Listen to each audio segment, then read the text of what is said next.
Uma das posições que mais exige capacidade defensiva e ofensiva é o ponta. Ao mesmo tempo que o ponta precisa driblar, dar assistência, fazer gol, ir lá na linha de fundo, ser agressivo, ele precisa voltar, recompor, também participar da transição e da organização defensiva. Bom, mas isso todo mundo já sabe. Você já ouviu falar isso em algum lugar. A questão é, existem dois tipos de pontas diferentes. O William, por exemplo, ele não é o mesmo tipo de jogador que o Vinícius Júnior. E é justamente sobre isso que nós vamos te explicar aqui nesse vídeo. E aqui nós vamos utilizar toda a experiência e conhecimento do Rafa Scout, analista de desempenho e scouter de vários atletas, incluindo o Bruno Guimarães, que passou todo o seu conhecimento na aula 95 do CFGA, Indicadores de Desempenho para Atacantes. Eles também conseguem jogar, dependendo da estrutura sistemática da equipe, como atacante.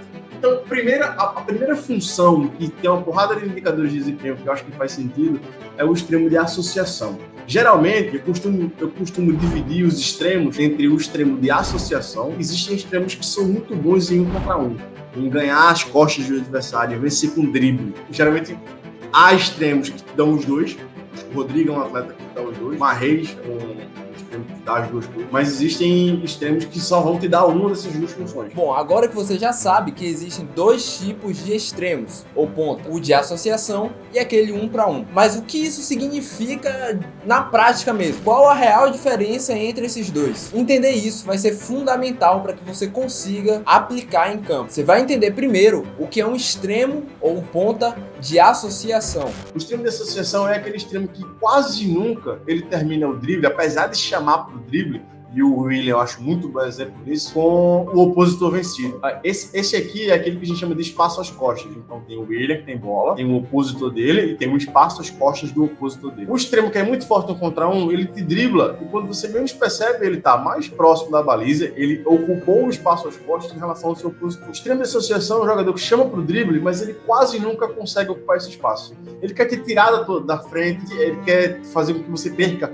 o referencial, mas ele quase nunca tem força ou potência para conseguir o espaço às costas. Então o William é um jogador que talvez já tenha sido o extremo de 1 contra 1 atrás, mas agora mais velho migrou, se tornou um extremo de mais associação. Então olha como ele vai para assistência, ele vai para a prestação de cruzamento, sem necessariamente ter batido o opositor dele. Agora você entende.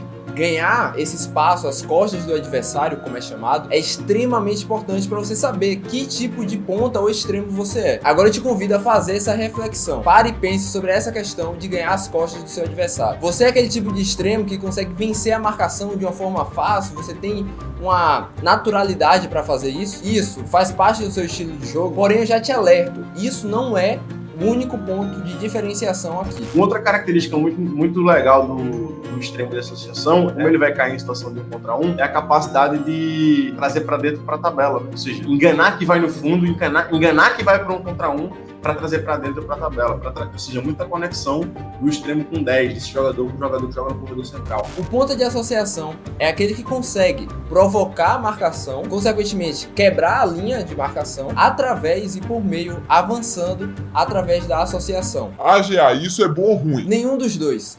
Isso depende muito de como que você vai utilizar. Isso pode ser apenas o seu tipo, o seu estilo de jogo. Não necessariamente quer dizer que é bom ou é ruim, depende da maneira como você utiliza. Agora eu quero te pedir, coloca aqui nos comentários um ponta que você pensou aí, que jogue no Brasil ou na Europa, que seja de associação e você conseguiu perceber. Coloca aqui nos comentários. É um jogador que é mais provocativo do que efetivo, eu costumo dizer isso. É um jogador que mais vai atrair situação de diminuir a marcação. Olha a bela assistência. Para trazer para ele, do que necessariamente ele mesmo vai vencer a situação de 1 contra 1 e vai achar o fundo. Bom, agora você já entendeu aí o que é um ponta, um extremo de associação. Tá, mas o que é um ponta de 1 para 1? Qual a diferença de um para o outro? Como é possível identificar as características que tornam o jogador mais associativo e aquele mais 1 para 1 de confronto? Antes de te mostrar a explicação do Rafa Scout sobre o outro tipo de ponta, nós queremos te fazer um pedido aqui. Se inscreve no canal para você não perder conteúdos como esse. E também você diz pra gente que você está gostando desse conteúdo. E é óbvio que o William é um ponta diferente do Dudu, por exemplo. E agora você vai entender na prática o que é que diferencia os dois tipos de atletas. Já o extremo de 1 contra 1 é o extremo que geralmente é o extremo que vai dentro. É um cara de muito gol, geralmente, né? Como é o caso do Vinícius. É um cara que vai terminar situações de duelo com finalização. É um cara que vai terminar situações de duelo com bate, inclusive com o pé não dominante. É um jogador que vai ganhar muitas costas do adversário, muitas costas do seu opositor. Eu gosto muito do exemplo do Dudu. O Dudu é cada vez menos, né? Inclusive, é um outro ponto. Os extremos de 1 contra 1, eles têm uma espécie de prazo de validade. Eles vão perdendo força e potência, na medida que eles vão ficando mais velhos, eles vão mudando. Se você não consegue fazer essa adaptação na carreira, a carreira no mais alto nível, ela tende a ser menor. Mas os extremos de 1 contra 1 são extremos que geralmente terminam a situação de 1 contra 1, combate para gol, com finalização, terminam com muito gol, terminam ganhando muito as costas do opositor, terminam ganhando muito as costas do adversário, tem a bola dominada nas costas do adversário, ou seja, não é uma situação de tabela em que eu tabelo e me projeto no espaço, é uma situação que eu mesmo conduzo para as costas do opositor. Agora, o mais importante, você precisa entender que são dois estilos diferentes de atletas, mas os dois podem ser muito úteis dentro de campo.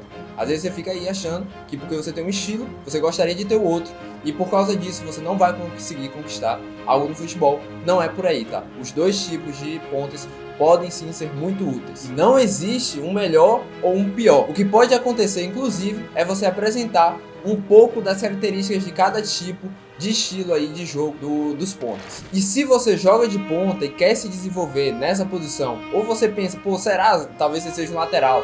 Será que eu posso jogar de ponta? Nós recomendamos nossos vídeos aqui do canal. 3 dribles simples para extremos ou pontas e 5 exercícios técnicos para atacantes. Esses 2 vídeos vão ficar disponíveis aqui na tela assim que acabar o vídeo. Bom, nos vemos no próximo vídeo. #TeamGA.